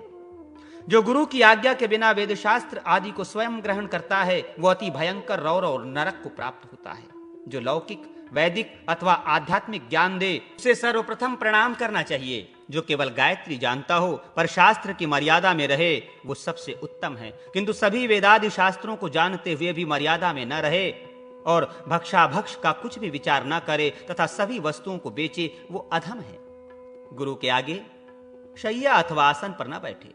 यदि पहले से बैठा हुआ हो तो गुरु को आते देख नीचे उतर जाए और उनका अभिवादन करे। वृद्ध जनों को आते देख छोटों के प्राण उच्छ्वसित हो जाते हैं, इसलिए नम्रता पूर्वक खड़े होकर उन्हें प्रणाम करने से वे प्राण पुनः अपने स्थान पर आ जाते हैं। प्रतिदिन बड़ों की सेवा और उन्हें प्रणाम करने वाले पुरुष के आयु, विद्या, यश और बल, ये चारों निरंतर बढ़ते रहते हैं। अभिवादन के समय दूसरे की स्त्री को और जिससे किसी प्रकार का संबंध न हो, उसे भवती, आप, सुभगे अथवा भगिनी, बहन कहकर संबोधित करे। चाचा, मामा, ससुर, ऋत्विक और गुरु, इनको अपना नाम लेते हुए प्रणाम करना चाहिए। मौसी, मामी, सास, बुआ, पिता की बहन और गुरु की पत्नी, ये सब मान्य एवं पूज्य हैं। बड़े भाई की सवर्णा स्त्री, भाभी का जो नित्य आदर करता है, वो उसे माता के समान समझता है, वो विष्णु लोक को प्राप्त करता है। पिता की बहन, माता की बहन और अपनी बड़ी बहन, ये तीनों माता के समान ही हैं। फिर भी अपनी माता इन सब की अपेक्षा श्रेष्ठ है। पुत्र, मित्र अथवा भांजा, बहन का लड़का, इनको अपने समान समझना चाहिए। धन संपत्ति, बंधु, अवस्था, कर्म और विद्या, ये पांचों महत्व के कारण हैं। इनमें उत्तरोत्तर एक से दूसरा बड़ा है, अर्थात विद्या सर्वश्रेष्ठ है। रथ आदि यान पर चढ़े हुए अतिवृद्ध रोगी, भारयुक्त स्त्री, स्नातक जिनका समावर्तन संस्कार हो गया हो, राजा और वर, दुल्हा यदि सामने से आते हों तो इन्हें मार्ग पहले देना चाहिए। ये सभी यदि एक साथ आते हों तो स्नातक और राजा मान्य हैं। इन दोनों में से भी स्नातक विशेष मान्य है। जो ब्राह्मण शिष्य का उपनयन कराकर रहस्य, यज्ञ, विद्या और उपनिषद तथा कल्प सहित वेदाध्ययन कराता है, उसे आचार्य कहते हैं। जो जीविका के निमित्त वेद का एक भाग अथवा वेदांग पढ़ाता है, वह उपाध्याय कहलाता है। जो निषेक अर्थात गर्भाधान आदि संस्कारों को रीति से कराता है और अन्नादि से पोषण करता है, उस ब्राह्मण को गुरु कहते हैं। जो अग्निष्ठोम, अग्निहोत्र, पाक यज्ञादि कर्मों का वर्ण लेकर जिसके निमित्त करता है, वो उसका ऋत्विक कहलाता है। जो पुरुष वेद ध्वनि से दोनों कान भर देता है, उसे माता पिता के समान समझकर उससे कभी द्वेष नहीं करना चाहिए। उपाध्याय से 10 गुना गौरव आचार्य का और आचार्य से 100 गुना पिता का तथा पिता से 1000 गुना गौरव माता का होता है। जन्म देने वाला और वेद पढ़ाने वाला ये दोनों पिता हैं, किंतु इनमें भी वेदाध्ययन कराने वाला श्रेष्ठ है, क्योंकि ब्राह्मण का मुख्य जन्म तो वेद पढ़ने से ही होता है। इसलिए उपाध्याय आदि जितने पूज्य हैं, उनमें सबसे अधिक गौरव महागुरु का ही होता है। राजा शतानिक ने पूछा, हे मुने, आपने उपाध्याय आदि के लक्षण बताए, अब महागुरु किसे कहते हैं ये भी बताने की कृपा करें। सुमंतु मुनि बोले, राजन, जो ब्राह्मण जयोपजीवी हो, अर्थात अष्टादश पुराण, रामायण, विष्णु धर्म, शिव धर्म, महाभारत, भगवान श्री कृष्ण द्वैपायन व्यास द्वारा रचित महाभारत जो पंचम वेद के नाम से भी विख्यात है, तथा श्रोत एवं स्मार्त धर्म, विद्वान लोग इन सभी को जय नाम से अभिहित करते हैं। जो ज्ञाता हो वो महागुरु कहलाता है। वो सभी वर्णों के लिए पूज्य है। जो शास्त्र द्वारा थोड़ा या बहुत उपकार करे, उसको भी उस उपकार के बदले गुरु मानना चाहिए, अवस्था में चाहे छोटा क्यों ना हो। पढ़ाने से वो बालक वृद्ध का भी पिता हो सकता है। राजन, इस विषय में एक प्राचीन आख्यान सुनो। पूर्व काल में अंगिरा मुनि के पुत्र बृहस्पति बालक होने पर भी बड़े वृद्धों को पढ़ाते थे और पढ़ाने के समय हे पुत्रों पढ़ो ऐसा कहते थे। बालक द्वारा पुत्र संबोधन सुनकर उनका बड़ा शोभ हुआ और वे देवताओं के पास गए तथा उन्होंने सारा वृत्तांत बतलाया। तब देवताओं ने कहा, पितृगणों, उस बालक ने न्यायोचित बात ही कही है, क्योंकि जो अज्ञ हो अर्थात कुछ न जानता हो, वही सच्चे अर्थ में बालक है, किंतु जो मंत्र को देने वाला है, वेदों को पढ़ाने वाला है, उपदेशक है, वो युवा आदि होने पर भी पिता होता है। अवस्था अधिक होने से, केश श्वेत होने से और बहुत वित्त तथा बंधु बांधवों के होने से कोई बड़ा नहीं होता, बल्कि इस विषय में ऋषियों ने यह व्यवस्था दी है कि जो विद्या में अधिक हो वही सबसे महान वृद्ध है। ब्राह्मण, क्षत्रिय, वैश्य और शूद्रों में क्रमशः ज्ञान, बल, धन तथा जन्म से बड़प्पन होता है। सिर के बाल श्वेत हो जाने से कोई वृद्ध नहीं होता। यदि कोई युवा भी वेदादि शास्त्रों का भलीभांति ज्ञान प्राप्त कर ले तो उसी को वृद्ध महान समझना चाहिए। जैसे काष्ठ से बना हाथी, चमड़े से मढ़ा मृग किसी काम का नहीं, उसी प्रकार वेद से हीन ब्राह्मण का जन्म निष्फल है। मूर्ख को दिया हुआ दान जैसे निष्फल होता है, वैसे ही वेद की ऋचाओं को न जानने वाला ब्राह्मण का जन्म निष्फल होता है। ऐसा ब्राह्मण नाम मात्र का ब्राह्मण होता है। वेदों का स्वयं कथन है कि जो हमें पढ़कर हमारा अनुष्ठान न करे, वो पढ़ने का व्यर्थ क्लेश उठाता है। इसलिए वेद पढ़कर वेद में कहे हुए कर्मों का जो अनुष्ठान करता है, अर्थात तदनुकूल आचरण करता है, उसी का वेद पढ़ना सफल है। जो वेदादि शास्त्रों को जानकर धर्म का उपदेश करते हैं, वही उपदेश ठीक है, किंतु जो मूर्ख वेदादि शास्त्रों को जाने बिना धर्म का उपदेश करते हैं, वे बड़े पाप के भागी होते हैं। शौच रहित, अपवित्र, वेद से रहित तथा नष्टव्रत ब्राह्मण को जो अन्न दिया जाता है, वो अन्न रोदन करता है कि मैंने ऐसा कौन सा पाप किया था जो ऐसे मूर्ख ब्राह्मण के हाथ पड़ा। और वही अन्न यदि जयोपजीवी को दिया जाए तो प्रसन्नता से नाच उठता है और कहता है कि मेरा हो भाग्य है जो मैं ऐसे पात्र के हाथ आया। विद्या और तप के अभ्यास से संपन्न ब्राह्मण के घर में आने पर सभी अन्नादि औषधियां अति प्रसन्न होती हैं और कहती हैं कि अब हमारी भी सद्गति हो जाएगी। व्रत, वेद और जप से हीन ब्राह्मण को दान नहीं देना चाहिए, क्योंकि पत्थर की नाव नदी के पार नहीं उतार सकती। इसलिए श्रोत्रिय को हव्य कब देने से देवता और पितरों की तृप्त होती है। घर के समीप रहने वाले मूर्ख ब्राह्मण से दूर रहने वाले विद्वान ब्राह्मण को ही बुलाकर दान देना चाहिए। परंतु घर के समीप रहने वाला ब्राह्मण यदि गायत्री भी जानता हो तो उसका परित्याग न करें। परित्याग करने से रौर और नरक की प्राप्ति होती है, क्योंकि ब्राह्मण चाहे निर्गुण हो या गुणवान, परंतु यदि वो गायत्री जानता है तो वो परमदेव स्वरूप है। जैसे अन्न से रहित ग्राम, जल से रहित कूप केवल नामधारक है, वैसे ही विद्याध्ययन से रहित ब्राह्मण भी केवल नाम मात्र का ब्राह्मण है। प्राणियों के कल्याण के लिए अहिंसा तथा प्रेम से ही अनुशासन करना श्रेष्ठ है। धर्म की इच्छा करने वाले शासक को सदा मधुर तथा नम्र वचनों का प्रयोग करना चाहिए। जिसके मन वचन शुद्ध और सत्य हैं, वो वेदांत में कहे गए मोक्ष आदि फलों को प्राप्त करता है। आर्त होने पर भी ऐसा वचन कभी न कहे जिससे किसी की आत्मा दुखी हो और सुनने वालों को अच्छा न लगे। दूसरे का अपकार करने की बुद्धि नहीं करनी चाहिए। पुरुष को जैसा आनंद मीठी वाणी से मिलता है, वैसा आनंद न चंद्र किरणों से मिलता है, न चंदन से, न शीतल छाया से, न शीतल जल से। ब्राह्मण को चाहिए कि सम्मान की इच्छा को भयंकर विष के समान समझकर उससे डरता रहे और अपमान को अमृत के समान स्वीकार करे, क्योंकि जिसकी अवमानना होती है उसकी कुछ हानि नहीं होती, वो सुखी ही रहता है, और जो अवमानना करता है वो विनाश को प्राप्त होता है। इसलिए तपस्या करता हुआ द्विज नित्य वेद का अभ्यास करे, क्योंकि वेदाभ्यास ही ब्राह्मण का परम तप है। ब्राह्मण के 3 जन्म होते हैं, एक तो माता के गर्भ से, दूसरा यज्ञोपवीत होने से, और तीसरा यज्ञ की दीक्षा लेने से। यज्ञोपवीत के समय गायत्री माता और आचार्य पिता होता है। वेद की शिक्षा देने से आचार्य को पिता कहते हैं, क्योंकि यज्ञोपवीत होने के पूर्व किसी भी वैदिक कर्म के करने का अधिकारी वो नहीं होता। श्राद्ध में पढ़े जाने वाले वेद मंत्रों को छोड़कर अनुपनीत द्विज वेद मंत्र का उच्चारण न करें, क्योंकि जब तक वेदारंभ न हो जाए तब तक वो शूद्र के समान माना गया है। यज्ञोपवीत संपन्न हो जाने पर वटु को व्रत का उपदेश ग्रहण करना चाहिए और तभी से विधि पूर्वक वेदाध्ययन करना चाहिए। यज्ञोपवीत के समय जो जो मेखला, चर्म, दंड और यज्ञोपवीत तथा वस्त्र जिस जिस के लिए कहा गया है वो ही धारण करे। अपनी तपस्या की वृद्धि के लिए ब्रह्मचारी जितेंद्रिय होकर गुरु के पास रहें और नियमों का पालन करता रहे। नित्य स्नान कर पवित्र हो देवता, ऋषियों तथा पितरों का तर्पण करें। पुष्प, फल, जल, समिधा, मृतिका, कुशा और अनेक प्रकार के काष्ठों का संग्रह रखे। मद्य, मांस, गंध, पुष्पमाला, अनेक प्रकार के रस और स्त्रियों का परित्याग करें।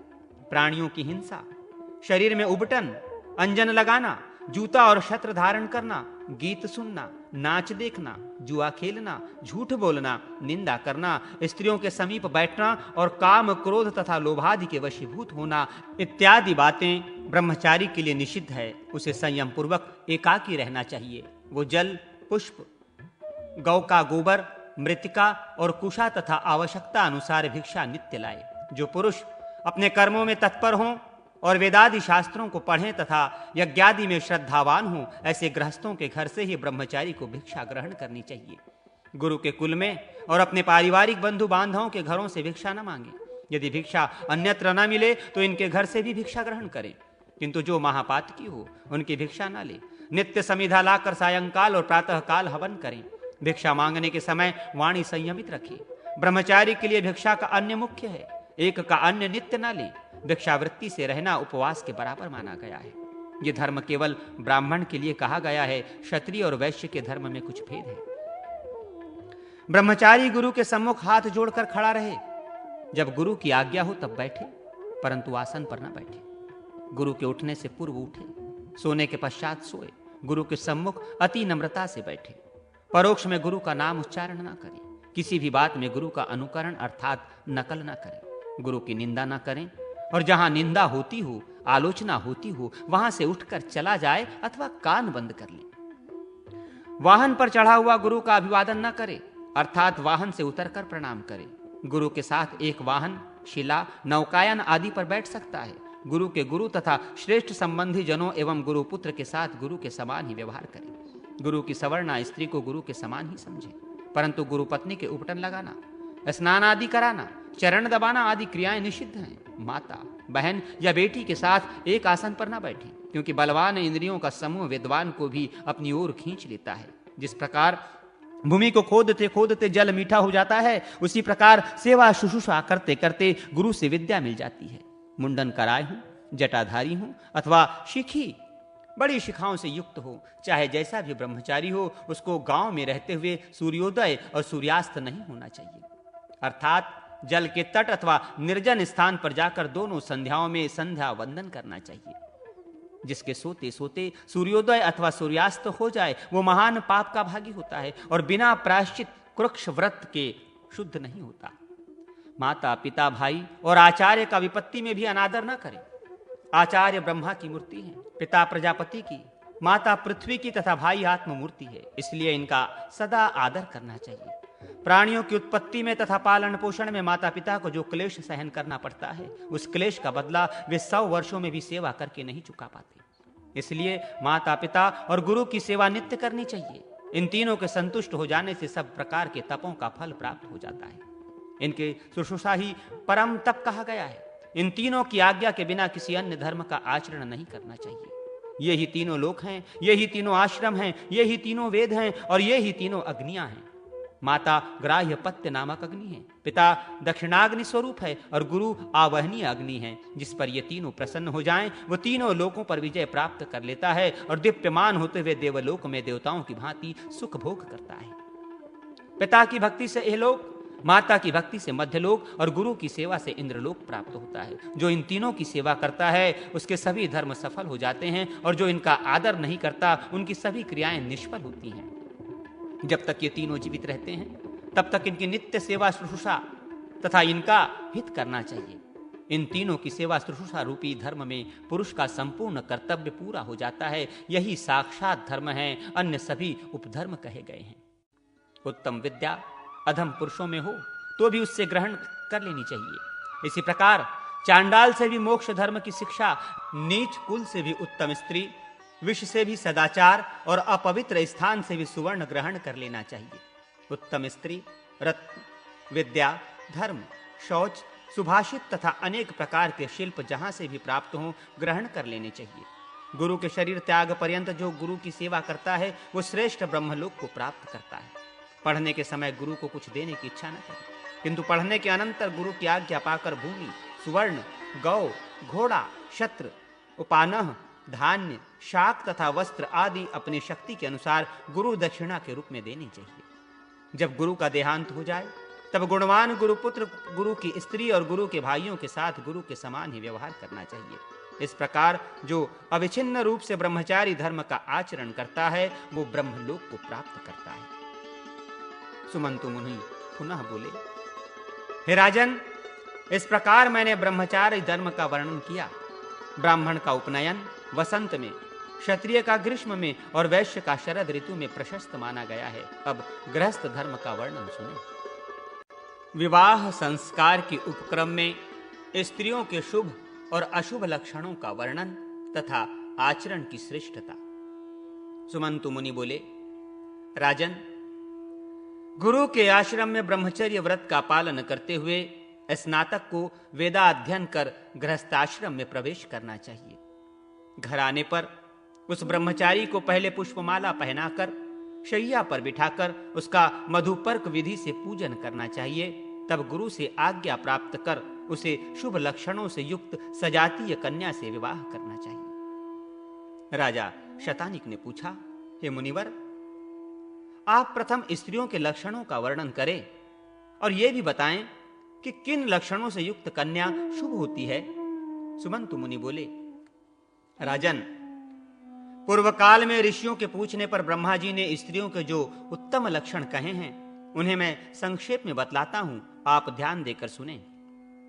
ब्रह्मा जी ने कहा, ऋषिगणों, जिस स्त्री के चरण लाल कमल के समान कांति वाले, अत्यंत कोमल तथा भूमि पर समतल रूप से पड़ते हों, अर्थात बीच में ऊंचे न रहे, वे चरण उत्तम एवं सुख भोग प्राप्त करने वाले होते हैं। जिस स्त्री के चरण रूखे, फटे हुए मांस रहित और नाड़ियों से युक्त हों, वो स्त्री दरिद्रा और दुर्भगा होती है।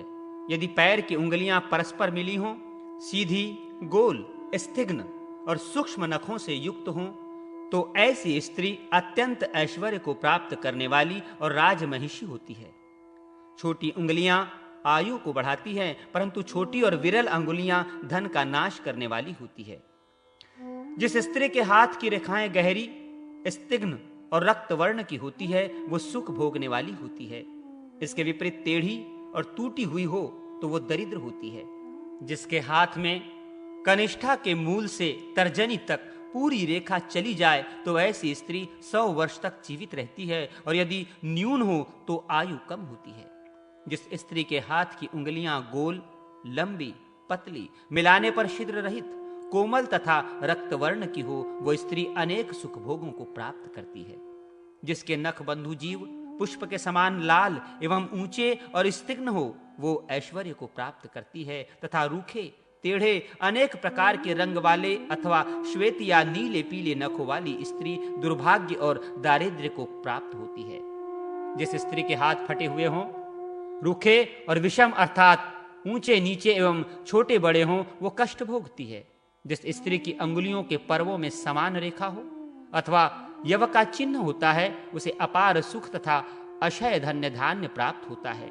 जिस स्त्री का मणिबंध सुस्पष्ट 3 रेखाओं से सुशोभित होता है, वो चिरकाल तक अक्षय भोग और दीर्घ आयु को प्राप्त करती है। जिस स्त्री की ग्रीवा में 4 अंगुल के परिमाप में स्पष्ट 3 रेखाएं हों, वो सदा रत्नों के आभूषण धारण करने वाली होती है। दुर्बल ग्रीवा वाली स्त्री निर्धन, दीर्घ ग्रीवा वाली बंधकी, हस्व ग्रीवा वाली मृतवत्सा होती है, और स्थूल ग्रीवा वाली दुख संताप प्राप्त करती है। जिसके दोनों कंधे और क्रकाटिका, गर्दन का उठा हुआ पिछला भाग ऊंचे ना हो, वो स्त्री दीर्घ आयु वाली तथा उसका पति भी चिरकाल तक जीता है। जिस स्त्री की नासिका ना बहुत मोटी, न पतली, न टेढ़ी, न अधिक लंबी और न ऊंची होती है, वो श्रेष्ठ होती है। जिस स्त्री की भौहें ऊंची, कोमल, सूक्ष्म तथा आपस में मिली हुई न हो, ऐसी स्त्री सुख प्राप्त करती है। धनुष के समान भौहें सौभाग्य प्रदान करने वाली होती हैं। स्त्रियों के काले, स्तिग्न, कोमल और लंबे घुंघराले केश उत्तम होते हैं। हंस, कोयल, वीणा, भ्रमर, मयूर तथा वेणु, वंशी के समान स्वर वाली स्त्रियां अपार सुख संपत्ति प्राप्त करती हैं और दास दासियों से युक्त होती हैं। इसके विपरीत फूटे हुए कांसे के स्वर के समान स्वर वाली या गर्दभ और कौवे के सदृश स्वर वाली स्त्रियां रोग, व्याधि, भय, शोक तथा दरिद्रता को प्राप्त करती हैं। हंस, गाय, वृषभ, चक्रवाक तथा मदमस्त हाथी के समान चाल वाली स्त्रियां अपने कुल को विख्यात बनाने वाली और राजा की रानी होती हैं। श्वान, सियार और कौवे के समान गति वाली स्त्री निंदनीय होती है। मृग के समान गति वाली दासी तथा दुत्रगामिनी स्त्री बंधकी होती है। स्त्रियों का फलिनी, गोरोचन, स्वर्ण, कुमकुम अथवा नए नए निकले हुए दुर्वांगकुर के सदृश रंग उत्तम होता है। जिन स्त्रियों के शरीर तथा अंग कोमल, रोम और पसीने से रहित तथा सुगंधित होते हैं, वे स्त्रियां पूज्य होती हैं। कपिल वर्ण वाली, अधिकांगी, रोगिणी, रोमों से रहित अत्यंत छोटी बौनी, वाचाल तथा पिंगल वर्ण वाली कन्या से विवाह नहीं करना चाहिए। नक्षत्र, वृक्ष, नदी, मलेच्छ, पर्वत, पक्षी, सांप आदि और दासी के नाम पर जिसका नाम हो तथा डरावने नाम वाली कन्या से विवाह नहीं करना चाहिए। जिसके सब अंग ठीक हो, सुंदर नाम हो, हंस या हाथी की सी गति हो, जो सूक्ष्म रोम, केश और दांतों वाली तथा कोमलांगी हो, ऐसी कन्या से विवाह करना उत्तम होता है। गौ तथा धन धान्यादि से अत्यधिक समृद्ध होने पर भी इन 10 कुलों में विवाह का संबंध स्थापित नहीं करना चाहिए। जो संस्कारों से रहित हो, जिनमें पुरुष संतति न हो, जो वेद के पठन पाठन से रहित हो, जिनमें स्त्री पुरुषों के शरीरों पर बहुत लंबे केश हों, जिनमें अर्श, बवासीर, क्षय, राजयक्षमा, मंदाग्नि, मिर्गी, श्वेत, दाग और कुष्ठ जैसे रोग होते हों। ब्रह्मा जी ने ऋषियों से पुनः कहा, ये सब उत्तम लक्षण जिस कन्या में हो, उसका आचरण भी अच्छा हो, उस कन्या से विवाह करना चाहिए। स्त्री के लक्षणों की अपेक्षा उसके सदाचार को भी अधिक प्रशस्त कहा गया है। जो स्त्री सुंदर शरीर तथा शुभ लक्षणों से युक्त भी है, किंतु यदि वो सदाचार संपन्न उत्तम आचरण युक्त नहीं है तो वो प्रशस्त नहीं मानी गई है। अतः स्त्रियों में आचरण की मर्यादा को अवश्य देखना चाहिए। ऐसे सल्लक्षणों तथा सदाचार से संपन्न सुकन्या से विवाह करने पर रिद्धि, वृद्धि तथा सत्कीर्ति प्राप्त होती है। गृहस्थाश्रम धर्म में धन एवं स्त्री की महत्ता, धन संपादन करने की आवश्यकता तथा समान कुल में विवाह संबंध की प्रशंसा। राजा शतानिक ने सुमंतु मुनि से पूछा, भगवन, स्त्रियों के लक्षणों को तो मैंने सुना, अब उनके सद्वृत्त सदाचार को भी मैं सुनना चाहता हूं, उसे आप बतलाने की कृपा करें। सुमंतु मुनि बोले, महाबाहु शतानिक, ब्रह्मा जी ने ऋषियों को स्त्रियों के सद्वृत्त भी बतलाए हैं, उन्हें मैं आपको सुनाता हूं, आप ध्यान पूर्वक सुने। जब ऋषियों ने स्त्रियों के सद्वृत्त के विषय में ब्रह्मा जी से प्रश्न किया, तब ब्रह्मा जी कहने लगे, मुनीश्वरों, सर्वप्रथम गृहस्थाश्रम में प्रवेश करने वाला व्यक्ति यथा विधि विद्याध्ययन करके सत्कर्मों द्वारा धन का उपार्जन करे। तदनंतर सुंदर लक्षणों से युक्त और सुशील कन्या से शास्त्रोक्त विधि से विवाह करे। धन के बिना गृहस्थाश्रम केवल विडंबना है, इसलिए धन संपादन करने के अनंतर ही गृहस्थाश्रम में प्रवेश करना चाहिए। मनुष्य के लिए घोर नरक की यातना सहनी अच्छी है, किंतु घर में क्षुधा से तड़पते हुए स्त्री पुत्रों को देखना अच्छा नहीं है। फटे और मैले कुचैले वस्त्र पहने अति दीन और भूखे स्त्री पुत्रों को देखकर जिनका हृदय विदीर्ण नहीं होता, वे वज्र के समान अति कठोर हैं। उनके जीवन को धिक्कार है, उनके लिए तो मृत्यु ही परम उत्सव है, अर्थात ऐसे पुरुष को मर जाना ही श्रेष्ठ है। अतः स्त्री ग्रहण करने वाले अर्थहीन पुरुष के त्रिवर्ग धर्म, अर्थ, काम की सिद्धि कहां संभव है। वो स्त्री सुख न प्राप्त कर यातना ही भोगता है। जैसे स्त्री के बिना गृहस्थाश्रम नहीं हो सकता, उसी प्रकार धन विहीन व्यक्तियों को भी गृहस्थ बनने का अधिकार नहीं है। कुछ लोग संतान को ही त्रिवर्ग का साधन मानते हैं, अर्थात संतान से ही धर्म, अर्थ और काम की प्राप्ति होती है, ऐसा समझते हैं। परंतु नीति विशारदों का ये अभिमत है कि धन और उत्तम स्त्री ये दोनों त्रिवर्ग साधन के हेतु हैं। धर्म भी दो प्रकार का कहा गया है, इष्ट धर्म और पूर्त धर्म। यज्ञादि करना इष्ट धर्म है और वापी, कूप, तालाब आदि बनवाना पूर्त धर्म है। ये दोनों धन से ही संपन्न होते हैं। दरिद्री के बंधु भी उससे लज्जा करते हैं और धनाढ्य के अनेक बंधु हो जाते हैं। धन ही त्रिवर्ग का मूल है। धनवान में विद्या, कुल, शील अनेक उत्तम गुण आ जाते हैं और निर्धन में विद्यमान होते हुए भी ये गुण नष्ट हो जाते हैं। शास्त्र, शिल्प, कला और अन्य भी जितने कर्म हैं उन सबका तथा धर्म का साधन भी धर्म ही है। धन के बिना पुरुष का जन्म अजागल स्तनवन व्यर्थ ही है। पूर्व जन्म में किए गए पुण्यों से ही इस जन्म में प्रभूत धन की प्राप्ति होती है और धन से पुण्य होता है। इसलिए धन और पुण्य का अनन्याश्रय संबंध है, अर्थात ये एक दूसरे के कारक हैं। पुण्य से धनार्जन होता है और धन से पुण्यार्जन होता है। इसलिए विद्वान मनुष्य को इसी रीति से त्रिवर्ग साधन करना चाहिए। स्त्री रहित तथा निर्धन पुरुष का त्रिवर्ग साधन में अधिकार नहीं है। अतः भार्या ग्रहण से पूर्व उत्तम रीति से अर्थार्जन अवश्य कर लेना चाहिए। न्यायोपार्जित धन की प्राप्ति होने पर दार परिग्रह करना चाहिए। अपने कुल के अनुरूप धन, क्रिया आदि से प्रसिद्ध, अनिंदित, सुंदर तथा धर्म की साधन भूता कन्या को प्राप्त करना चाहिए। जब तक विवाह नहीं होता है तब तक पुरुष अर्ध शरीर ही होता है। इसलिए यथाक्रम उचित अवसर प्राप्त हो जाने पर विवाह करना चाहिए। जैसे एक पहिए का रथ अथवा एक पंख वाला पक्षी किसी कार्य में सफल नहीं हो पाता, वैसे ही स्त्रीहीन पुरुष भी प्रायः सभी धर्म कृत्यों में असफल ही रहता है। पत्नी परिग्रह से धर्म तथा अर्थ दोनों में बहुत लाभ होता है। इससे आपस में प्रीति उत्पन्न होती है। सत्प्रीति से काम रूपी तृतीय पुरुषार्थ भी प्राप्त हो जाता है, ऐसा विद्वानों का कहना है। विवाह संबंध 3 प्रकार का होता है, नीच कुल में, समान कुल में और उत्तम कुल में। नीच कुल में विवाह करने से निंदा होती है। उत्तम कुल वाले के साथ विवाह करने से वे अनादर करते हैं। अपने से बड़े लोगों के साथ बनाया गया विवाह संबंध नीच के साथ बनाए गए विवाह संबंध के प्रायः समान ही होता है। इस कारण अपने समान कुल में ही विवाह करना चाहिए। मनस्वी लोग विजातीय संबंध भी ठीक नहीं मानते। ये वैसा ही संबंध होता है जैसे कोयल और शुक का। जिस संबंध में प्रतिदिन स्नेह की अभिवृद्धि होती रहती है और विपत्ति संपत्ति के समय भी प्राण तक भी देने में विचार न किया जाए, वो संबंध उत्तम कहलाता है। परंतु ये बात उनमें ही होती है जो कुल, शील, विद्या और धन आदि में समान होते हैं।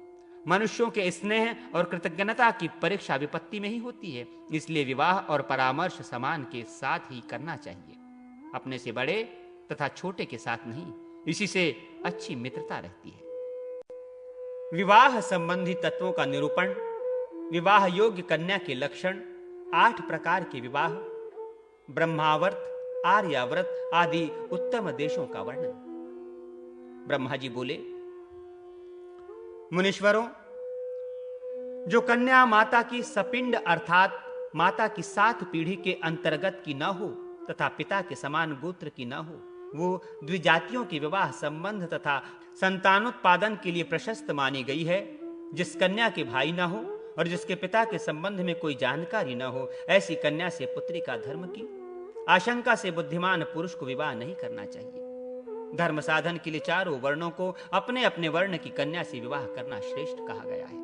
चारों वर्णों के इस लोक और परलोक में हिताहित के साधन करने वाले 8 प्रकार के विवाह कहे गए हैं, जो इस प्रकार हैं: ब्राह्म्य, दैव, आर्ष, प्राजापत्य, आसुर, गांधार्व, राक्षस तथा पिशाच।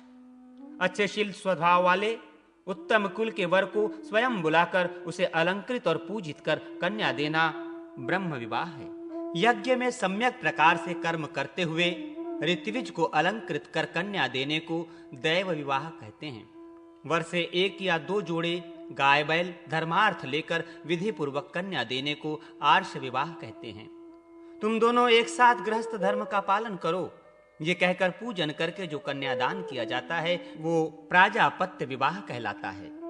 कन्या के पिता आदि को और कन्या को भी यथाशक्ति धन आदि देकर स्वच्छंदता पूर्वक कन्या का ग्रहण करना आसुर विवाह है। कन्या और वर की परस्पर इच्छा से जो विवाह होता है उसे गांधार्व विवाह कहते हैं। मार पीट करके रोती चिल्लाती कन्या का अपहरण करके लाना राक्षस विवाह है।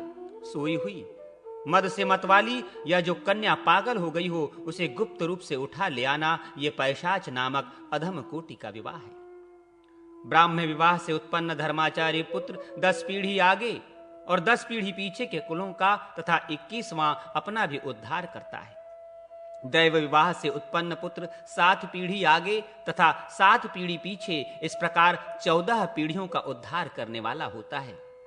आर्ष विवाह से उत्पन्न पुत्र 3 अगले तथा 3 पिछले कुलों का उद्धार करता है तथा प्राजापत्य विवाह से उत्पन्न पुत्र 6 पीछे के तथा 6 आगे के कुलों को तारता है। ब्रह्मादि आद्य 4 विवाहों से उत्पन्न पुत्र ब्रह्म तेज से संपन्न, शीलवान, रूप सत्वादि गुणों से युक्त, धनवान, पुत्रवान, यशस्वी, धर्मिष्ठ और दीर्घजीवी होते हैं। शेष 4 विवाहों से उत्पन्न पुत्र क्रूर स्वभाव, धर्मद्वेषी और मिथ्यावादी होते हैं। अनिंदित विवाहों से संतान की अनिंदित ही होती है और निंदित विवाहों की संतान भी निंदित होती है। इसलिए आसुर आदि निंदित विवाह नहीं करना चाहिए। कन्या का पिता वर से यत्किंचित भी धन न ले। वर का धन लेने में वो अपत्य विक्रयी अर्थात संतान का बेचने वाला हो जाता है। जो पति या पिता आदि संबंधी वर्ग मोहवश कन्या के धन आदि से अपना जीवन चलाते हैं, वे अधोगति को प्राप्त होते हैं। आर्ष विवाह में जो गो मिथुन लेने की बात कही गई है वो भी ठीक नहीं है, क्योंकि चाहे थोड़ा लें या अधिक, वो कन्या का मूल्य ही गिना जाता है। इसलिए वर से कुछ भी लेना नहीं चाहिए। जिन कन्याओं के निमित्त वर पक्ष से दिया हुआ वस्त्राभूषण आदि पिता भात्रा आदि नहीं लेते, प्रयुक्त कन्या को ही देते हैं, वो विक्रय नहीं है। ये कुमारियों का पूजन है, इसमें कोई हिंसादि दोष नहीं है। इस प्रकार उत्तम विवाह करके उत्तम देश में निवास करना चाहिए, इससे बहुत यश की प्राप्ति होती है। ऋषियों ने पूछा, ब्रह्मन, वो कौन सा देश है जहां निवास करने से धर्म और यश की वृद्धि होती है?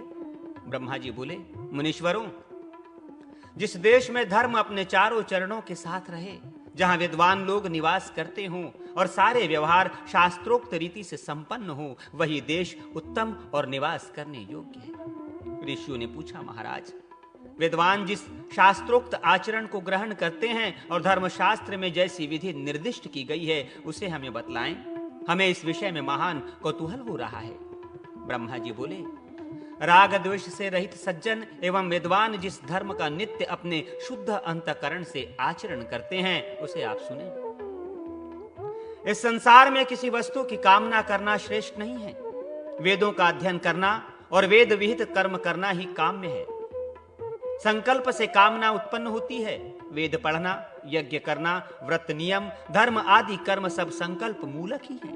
इसलिए सभी यज्ञ, दान आदि कर्म संकल्प पठन पूर्वक किए जाते हैं। ऐसी कोई भी क्रिया नहीं है जिसमें काम ना हो। जो कोई भी जो कुछ करता है वो इच्छा से ही करता है। श्रुति, स्मृति, सदाचार और अपने आत्मा की प्रसन्नता, इन चार बातों से धर्म का निर्णय होता है। श्रुति तथा स्मृति में कहे गए धर्म के आचरण से इस लोक में बहुत यश प्राप्त होता है और परलोक में इंद्रलोक की प्राप्ति होती है।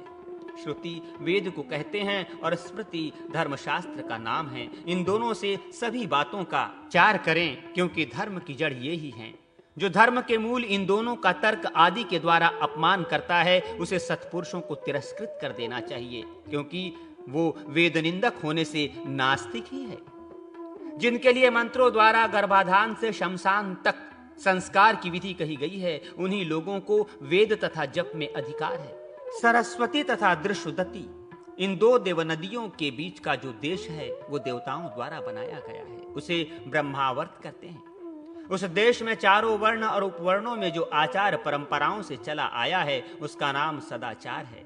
कुरुक्षेत्र, मत्स्य देश, पांचाल और सुरसेन देश, मथुरा, ये ब्रह्मर्षियों के द्वारा सेवित हैं, परंतु ब्रह्मावर्त से कुछ न्यून है।